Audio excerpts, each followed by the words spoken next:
Welcome to Athletes, Entrepreneurs, the Alumni Journey. I'm Rob Finkelstein, founder and CEO of Alumni Direct. We've created a platform to help athletes and other alumni network and connect with each other and tap into various resources in health and finance and mental health. But more importantly, this podcast is all about athletes transition out of sport. It's such a major issue today. Again, financial literacy, mental health, athletes identifying themselves as a sport. So I interview former college and professional athletes, and I talk all about their successful transition out of sport, ultimately to successful business leadership and entrepreneurship. So excited today to have Carly Malatskey. How you doing, Carly? I'm good. How are you doing, Rob? Doing great. And one thing to point out to my guests, so everybody's used to having my background, the Athlete Entrepreneur Alumni Direct. I'm in a different venue today. So it's you're getting the pleasure here, Carly, of me being remote. Yeah, love it. Yeah, so Carly played soccer at Stanford, and when she was done, reluctantly, a lot of her friends went on to play professionally. She thought about it, but she got into software engineering and venture capital, and ultimately, she is now the CEO and founder of Joy AI, which is a really exciting. I'm not going to say what it's about yet because I'm going to let Carly talk all about that in a little while, and we'll hear about the genesis, the name, and the great things that she's doing. So, Carly, let's talk about growing up playing sports. How did that shape you leading up into college? Yeah, absolutely. So, first of all, thank you for having me. It's so great My to be here. pleasure. And yeah, how did soccer? So, I played soccer, like you said. I started playing when I was 5. And funny story, Rob, is I actually have 2 older sisters, and naturally they danced. They did ballet, they did all types of dance their whole life. And so when I came along, my mom thought, of course, it's my third daughter. She's going to love ballet. And she put me in ballet. And very quickly, I absolutely hated it. I cried every class. I thought it was just so stupid, like everything about it didn't like. And I was 5 years old. So I had friends in kindergarten who were playing soccer. And I literally said to my mom, I'm like, that's what I want to do. Like that looks fun. And so I started playing. I truly like signed myself up, honestly. And it was just an immediate love, like truly my first love. It clicked and I absolutely loved it. And how did it show up? It really just showed up entirely for me my whole young adult life, like young life, where I even went to a small school and it was very common to be like, hi, Carly, how's soccer? Like all in the same breath. And so it really, defined me and it taught me so much. I don't know necessarily if it was characteristics and personality traits that I already had, and that's what made me a great athlete, or I learned it from soccer, whether it's leadership, discipline, competitiveness. I remember the last thing I'll say I remember is I couldn't wait to learn how to drive because then I didn't have to rely on my mom taking me to practice. And then I can go hours before and stay longer after.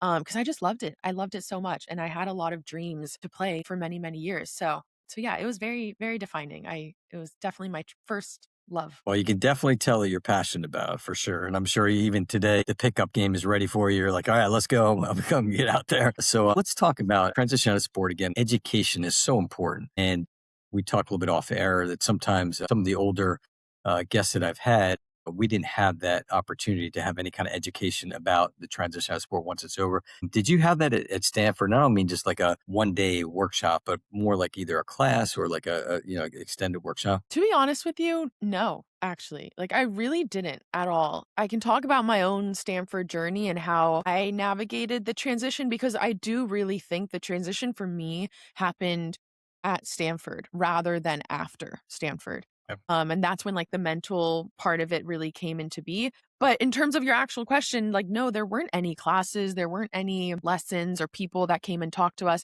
And I think a big reason for that is Stanford is such an excellent program and it is actually common to continue playing, right? And, for any sport, you see Olympians, you see professional athletes, like so many went to Stanford. And so I think maybe that is a reason why there isn't so many resources going towards how to transition after sports. But yeah. Yeah, I think it's important that, and we've talked about putting together resource partners and again, the financial literacy, mental health, like these different areas and creating additional curriculum for schools. And some schools do a better job than others, but I always say, imagine like as a parent, if you get a high school aged athlete and you're looking at say 4 or 5 different schools, if one of those schools has that, they're going to educate your athlete on the transition out of sport, prepare them, and also have it available for the alumni athletes as well. So now they can kind of tap back into their alma mater and just say, oh yeah, that would be great if they can do different things. So yeah, I think it's important, and hopefully more schools are doing it.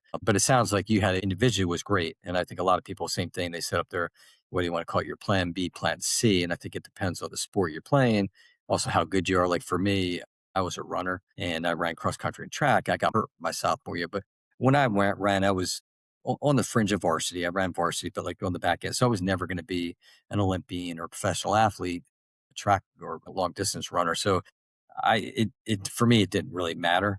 Whereas I can see some of these other athletes, especially the nose to the grindstone, that, like in your case, you're talking about potentially playing professionally, your friends doing it.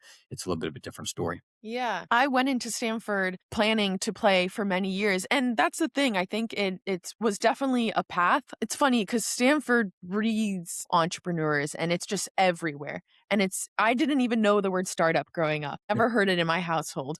And so going to Stanford opened my eyes to an entire new world. And that also comes through podcasts, right? Like how I built this with Guy Raz, like that was my OG podcast where I just heard so many founder stories. And it was probably at the midway point at Stanford where I just became so in love with this world of starting companies and the stories and how they got to start a company that I think for me, I actually became more excited about diving into that rather than continuing to play. And what that looked like was, part of it was just me researching different classes at Stanford. And one thing led to another. I wanted to create my own entrepreneurship minor. So I ended up going to the, management science and engineering department at Stanford, talked to a few people, asked them, can I create this entrepreneurship minor? And then I discovered this program called the Mayfield Fellows Program. And it's just pretty exclusive, 12 students a year. They do this 9-month program where they learn what it means to be a leader in tech. And again, it became a whole new part of my identity at Stanford. Like I'm so grateful that I was able to see it while playing that, there is actually more than just soccer, because up until that point, it was truly Carly equals soccer. And so that program really opened my eyes and made me excited. And I think that's why actually I'm very grateful that my transition out of Stanford, I knew my senior year, our last national championship game was my last game. Like, and I mentally knew that I mentally went into that prepared. And I'm very grateful that I didn't necessarily have it chosen for me. A lot Okay. of athletes have that. And afterwards, yeah, that was a big part. So I think for me, transitioning into that myself, right, and taking steps while I was at Stanford. So by the time the transition came, it was actually much easier. I do really think that. So yeah, that's how I experienced it in a No, big it's way. great. And it sounds like you handled it awesome. I mean, and just it's a good testament and also kind of good for other athletes to see that because I think a lot of athletes that do struggle and they identified, like you said before, it was like Carly, the soccer player, Rob, the runner, Billy, the football player, they identify as a sport. And it's harder for some. There's been some extremes, unfortunately, that you hear about. And so that's kind of what we want to do is just to help to educate and let them know that again there is that life after sports. So let's talk about networking, connecting, and especially the importance of doing it while you're still playing the game. Yeah. So I think the biggest part for me, I have two thoughts, and I think this could hopefully help people, especially if they're in college, is I recognized I was at Stanford, right? And if I stayed in the student athlete bubble the entire time, like I am not making the most of being in college. Like the point of college is really to meet new people. And that also includes getting really close with professors, classes that you love, like go to office hours and form a relationship with your professors and learn from them. And I think that was super important for me. Like I am still incredibly close with professors that I had, one of which I worked for, at Floodgate, and I was her chief of staff. Her name's Anne. And that was all because I just, really dove in and I valued her and I wanted to learn from her. And there's other professors as well that I could talk to and talk about career advice and things like that. And so I think that's a big part, is really kind of pop the bubble a bit of your environment that you're in and meet new people, whether it's in classes, whether it's, sororities, fraternities, things like that in your clubs. Just meet new people and get to know them and their stories. And then for me, I think the biggest, how it applies to me, what I did was after Stanford, I actually, like I said, I love these founder stories. So I decided to start my own podcast. And it's called She Leads. I still do it. I've done, 150 plus episodes, and I just talk to female leaders of all different industries, whether it's founding, whether it's, you know, CEOs, C-suite execs, Olympians. I've had a few on. And that is like probably the biggest reflection of just networking, right? I cold Sure. emailed so many people. I am the biggest advocate of cold emailing. And that's cold LinkedIn message. Like it all goes in the same bucket, right? You message them on LinkedIn, you email them. Because for me, I just think of the worst case scenario. Like, okay, they don't reply. That's fine. They say no. That's also fine. So, like, Right. I sent out so many emails of people that I just admired and I wanted to talk to and I wanted to learn from. And so I'm a big proponent of that. And again, like, it's just a matter of building those relationships and also being quite authentic with it, and Yeah. figuring out how you can help them. I think one thing I always tried to look for was, they are helping me, whether it's career advice or, coming on my podcast in the very early days, whatever it may be. And I was like, okay, how can I help them? And a big way that I will tell student athletes in college is oftentimes if they have kids, the people that you want to talk to, that's another really good avenue to help them. Being like, I'm happy to talk to your daughter who also wants to play soccer in college, and I could, help her or coach her, a couple times a month or something. So I think that's another technique that I really used and I think it really helped. But yeah. I'll tell you what, you just nailed it with a couple of things that I always talk about. So first thing is I love about being authentic and just helping others. I mean, I always say paying it forward. I go into every relationship and networking that I have is how can I help somebody else? And I'm glad that you said that. And that's a great lesson. And then just doing it, not being afraid to do it at a younger age also is another thing where, I mean, even back to high school, I mean, you got your teammates, you got your parents, you got your teachers, coaches that you never know where people are going to end up in life. So that's another great area. And then one of the key ones, because I talk about all the time, is back to the young athletes like yourself when you're playing is that why would somebody like, let's say myself, let's say somebody's been successful out in the field business, whatever life, why would they want to talk to this younger athlete and what would that younger athlete have to offer to them? And you nailed it. Like they might have kids and they might love sports. They were athletes themselves and they just kind of want to really relive those things. So it's a great lesson to athletes that you just brought up is just be open to helping and that you can't help because you never know what people are looking for. Yeah. The one thing I'll add as well is I think there is this secret common language that all student athletes have, right? So if they don't even have to go to Stanford, if they went to any other school, but they played soccer or they played, water polo or whatever it may be, I already feel closer to that person than maybe someone else because we have there's so many shared attributes that we have together that if I get a LinkedIn message from someone who played soccer in, Penn State, let's say, like I'm way more inclined and just feel excited, if anything, to talk to them Yeah. because here we both have this, competitiveness, this drive, this discipline, being a good teammate. And this actually goes to maybe we'll get into it, but even how I think about hiring for my company right now. Like I love student athletes. That's what I look for. It's an instant like check in my mind if they played a sport in college. So yeah, that's why I just definitely reach out to people, reach out to alumni of your college, reach out to student athletes, like always find a little commonality. That's the easiest trick, right? Is just find some commonality to build and then reach out to them and then you can kind of build off of that and then at least you go from less of a stranger to a little bit more of like okay, we have this similarity, let's chat. Tell you what, Carly's either going to co-host with me or just take over the podcast because everything you brought up there, as I talk about on each podcast, I mean, it's amazing because you're talking every last bit that you talked about there and about like hiring athletes and just the networking with other teams, other schools, because it's so important. It's like you said, it's kind of just like an alumni relationship where like, yeah, I'm sure you've got that affinity to Stanford. So you're going to be a Stanford alum and you're going to be like, okay, hey, we got a lot of stuff in common. We went to Stanford and all that. But for that same token, as an athlete, there's a lot there as well. You have that affinity, just like you would in a fraternity or sorority. You're an athlete. Athletes, most of us start playing sports when we're 5, 6 years old, play all the way through. And even though it's it might be a different skill set, there's that DNA of the athlete that I always talk about that's very similar. And you go through these kind of things. So I guess kind of just to follow up on, and you already kind of alluded to it, but one of the things that I've noticed too is just sometimes it seems like there's a lack of cross networking in different sports. So when you were at Stanford, were athletes across different sports, just kind of like you just talked about, were they networking, connecting with each other? It seems like a lot of times like the football with the football, basketball with the basketball, baseball, soccer. How was that at Yeah. Stanford? During Stanford, I think that's actually a really great part about Stanford. The student athletes are super close. And it I guess it depends, some teams are closer with other teams than others.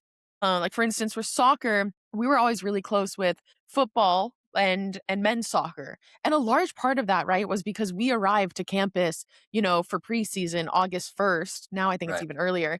But August 1st and football and men's soccer were also there at the same time. And, Stanford didn't even start until mid to late September. So overall, though, Stanford actually does a really excellent job of just creating an amazing experience for student athletes. And yeah, we were all super close, I would say. Okay, great. That's awesome. Now let's talk about, we're going to switch gears and we're going to talk about alumni engagement. And obviously that's important to us at Alumni Direct.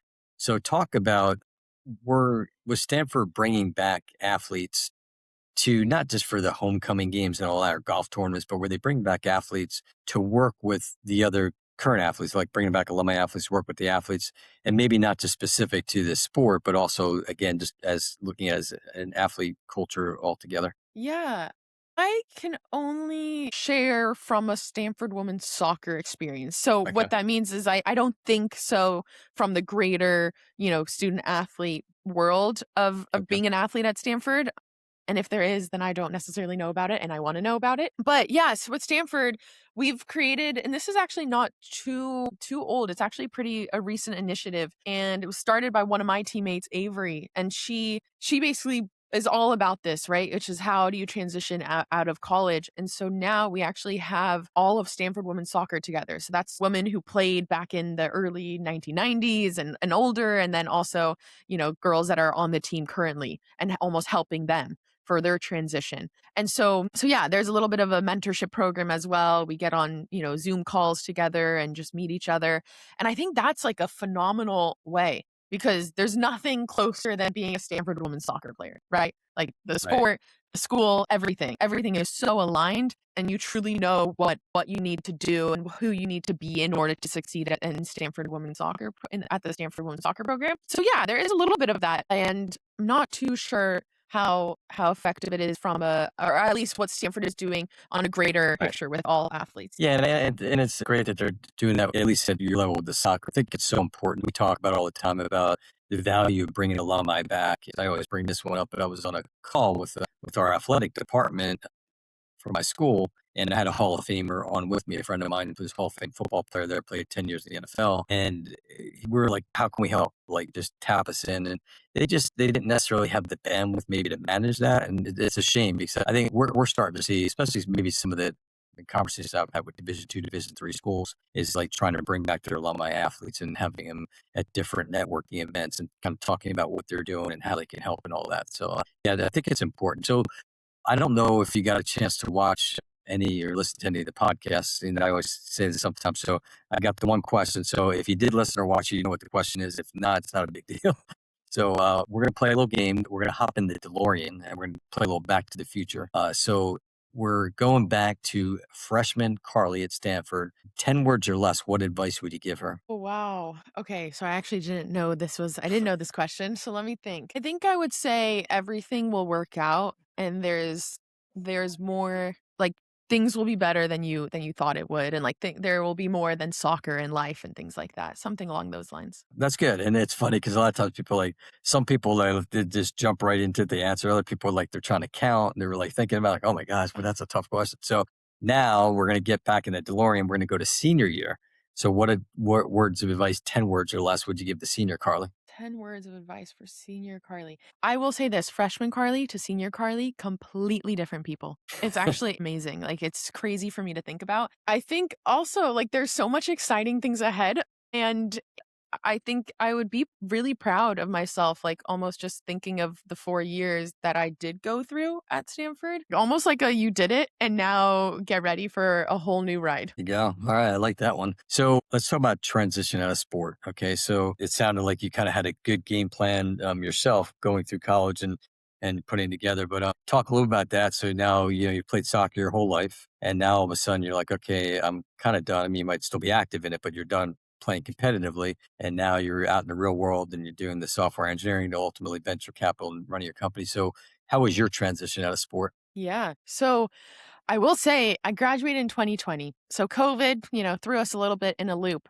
But during that time, I knew I wanted to go into tech. And I think I had already planted the seed that one day perhaps start a company, but I knew I wanted to go into tech. And at the time, a lot of my mentors and professors kind of mentioned, having some type of software engineering background is always a plus. And it was such a daunting thing during Stanford. Like the CS department, I was like, no, I don't want to go into that. But I decided after college to do a coding boot camp. And so I learned how to code. It was like a 3 to 4 month, really intense boot camp. And from there, I ended up getting a software engineering job at Wix. So, the consumer website building company. So I worked at Wix for 2 years. And I think the transition given Wix, like I was growing in a whole new way. I was optimizing for learning at this stage. And so being at Wix, there were so many things in my environment. I also lived abroad, right? So many things in my environment were just so foreign that I was really growing in that regard. And I think the transition out of soccer was somewhat nice. Like it was somewhat easier truly because I had mentally prepared, because I had already, told myself that this was going to be the transition. And at the same time, I was doing my podcast. So I think that was another part. So I definitely, whether it's kept myself busy or at least I was definitely showing myself that there is way more to me than soccer. And I think that truly helped significantly. We talked a little bit before about the importance of alumni engagement, and you kind of shared with me earlier, but I want to share with the audience now. So when you left software engineering, you got into venture capital. Just talk about that transition of I'm going from technology now onto the finance side of things, so to speak. Yeah. So this is a fun story in my mind because I was looking for my next role and I was thinking of what's next. I think I always knew I didn't necessarily want to be a software engineer forever, but I was looking more in product management, really trying out different types of roles. But the reason why I ended up joining an early stage fund called Floodgate based in Menlo Park. And to be honest with you, Rob, the true reason that I joined Floodgate was because one of the founding partners, her name is Anne Miraco, she was my professor at Stanford. Wow. So she was the co-director of the Mayfield Fellows program. And for me, it was probably the easiest career decision I've made because it was just, I want to learn from you. I want to work with you. And, she has been such a role model to me. And so, yeah, I ended up going and joining Floodgate. A big part of that was as an associate, so a lot of talking to early stage founders about their ideas, about their startups, having them pitch to us. And then a bigger part of Floodgate was actually being Anne's chief of staff. So I got Wow. super close to her. So that's why I'm the biggest proponent or at least champion of just building relationships. It all comes down to people with truly everything you do. And with Wix, I think, becoming a software engineer, you always are optimizing for something when you're choosing a career path. And so I think with Wix, it was really for learning and, gaining an entirely new skill that I believed would set me up in whatever I did next. And then with Floodgate, a big part of that was people and just going to Anne and her business partner, Mike Maples. Both of them are just such legends in the space. And yeah, I moved to Menlo Park and worked at Floodgate, and I absolutely loved it. Yeah, that's great. And that's, again, to point that whole story out is important to everybody listening and watching. Is just to don't continue to always build your relationships because you never know where that's going to end up, which is great. So maybe give a few words of advice to athletes about transitioning out of sport. Yeah, I actually do believe it really starts in college. I think there is so much to do in college where, of course, sports feels like it is absolutely everything. You're waking up at 5 a.m. for weights, you're going to class, you're going to practice in the afternoon, and then you're doing, you're studying and you're traveling for games. So it is so much, but in the off season, even though it's also a lot, I would just try it goes back to popping the bubble. Pop the bubble a little bit where meet other people outside of athletics, talk to professors of classes that you really, really enjoy and just learn from them, right? And just have these very casual chats and learn from them. I can talk about tech specifically, but start building your LinkedIn and, get a LinkedIn profile. I think it is actually important.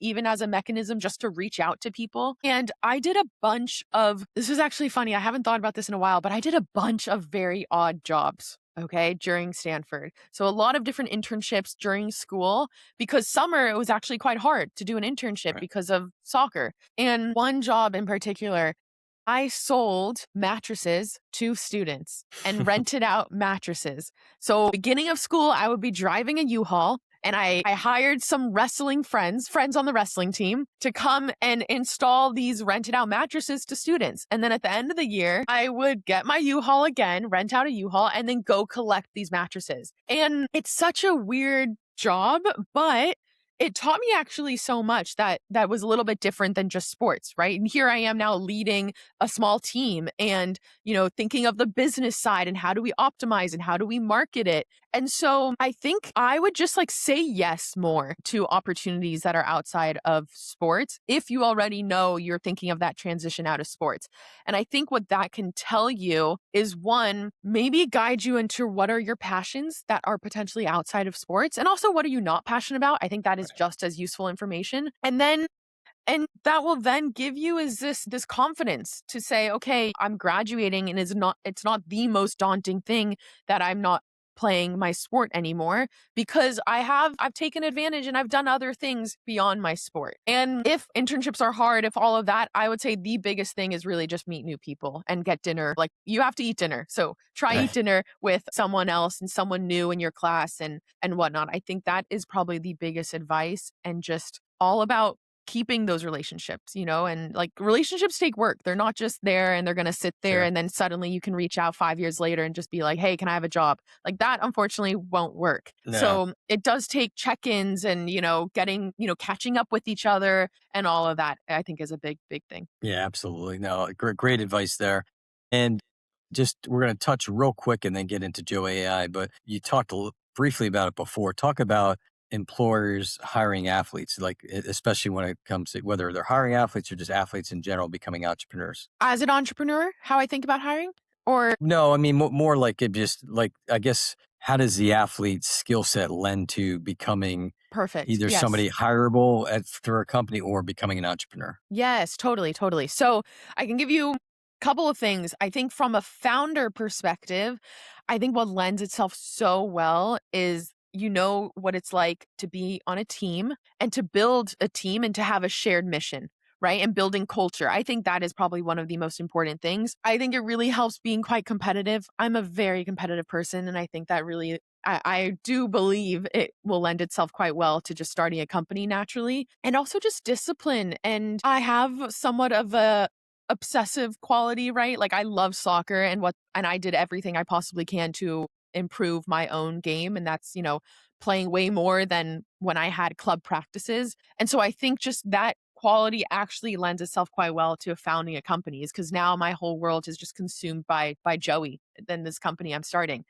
And yeah, just resilience. Resilience is another one. Perseverance, resilience. Shit gets hard, right? Yeah. It's not always easy. You'll get knocks to your confidence. You will have things that don't go your way. And that's a lot of it is from, being an athlete. I think that translates so well. And then a lot of those really translate to being an employee as well, like discipline and being a great teammate, you know, working towards something together and just knowing how to grind are like really great qualities that I think go for both being an employee but also being a founder. And then the last thing I'll say, and this is very much, being at Stanford, I think there's a whole new bar of excellence, right? And so when I see a student athlete that played at a really great program or just in general, I think we have a whole new bar of what it means to be excellent. So like at Stanford, if we tied, it was like a loss, right? Like a tie Right. wasn't good.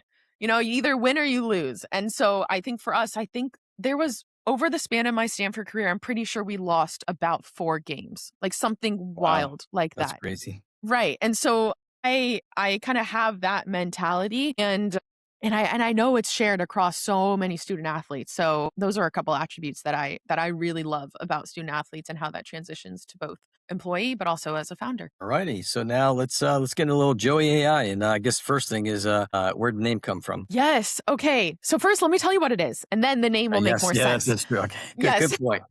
Okay, so Joey's a dating company. It's an AI matchmaker that gets to know you entirely over the phone. So there's no app to download, there's literally no profile to build. You talk to Joey on the phone as if you're talking to a friend, and Joey asks you questions and gets to know you, and then from there would text for photos. So it would ask for photos, so photos are involved. I'm not trying to bring back blind dating. And then from there Joey would text you, someone you should meet and why. And then it kind of goes from this matchmaker to then almost like a facilitator, wingman. So that's the premise of Joey. Why am I starting a dating company? I can get into, but why Joey, the name?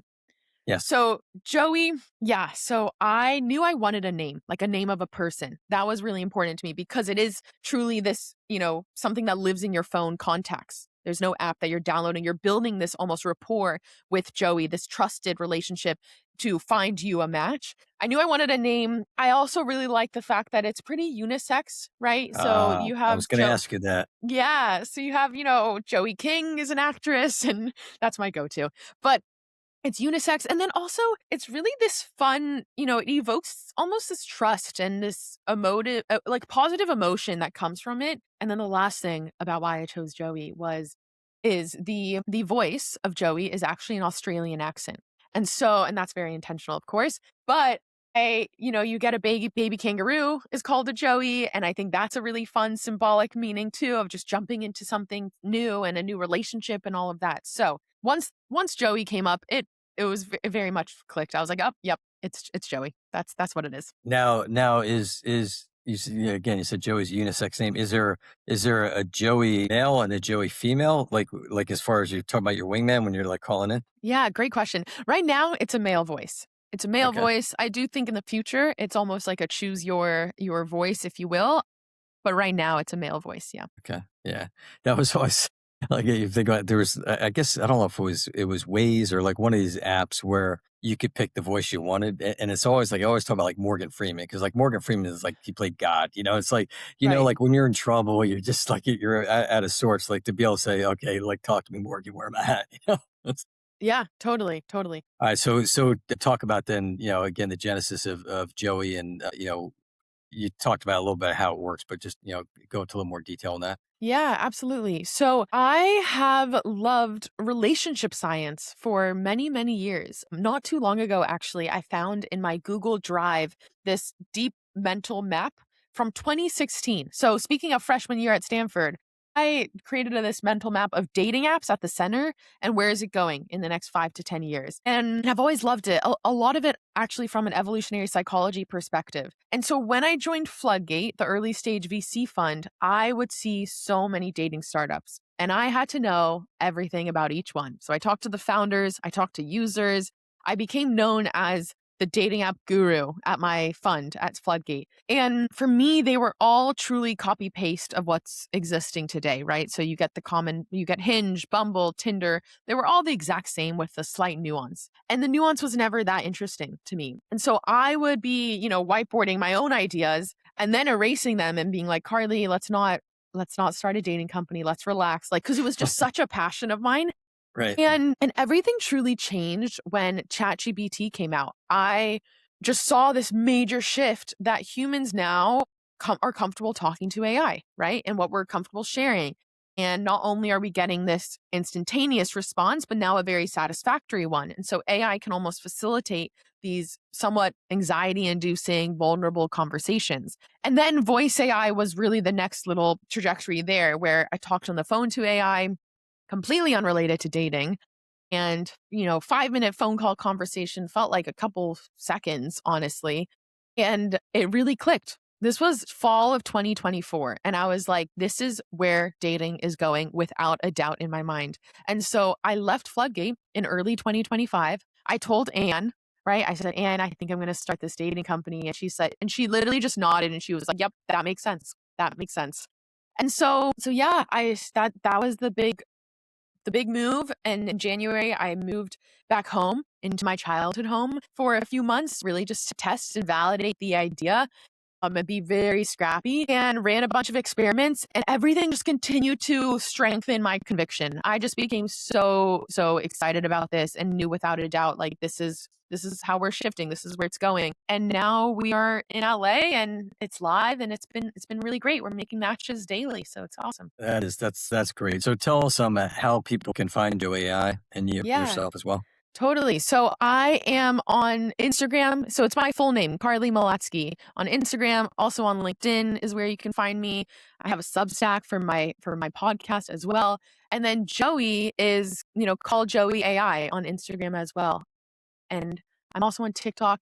If you go to my Instagram, you will see a lot of dating advice and dating tips. So whoever is interested in dating, just check that out. And then also with the Joey journey as well, that's coming.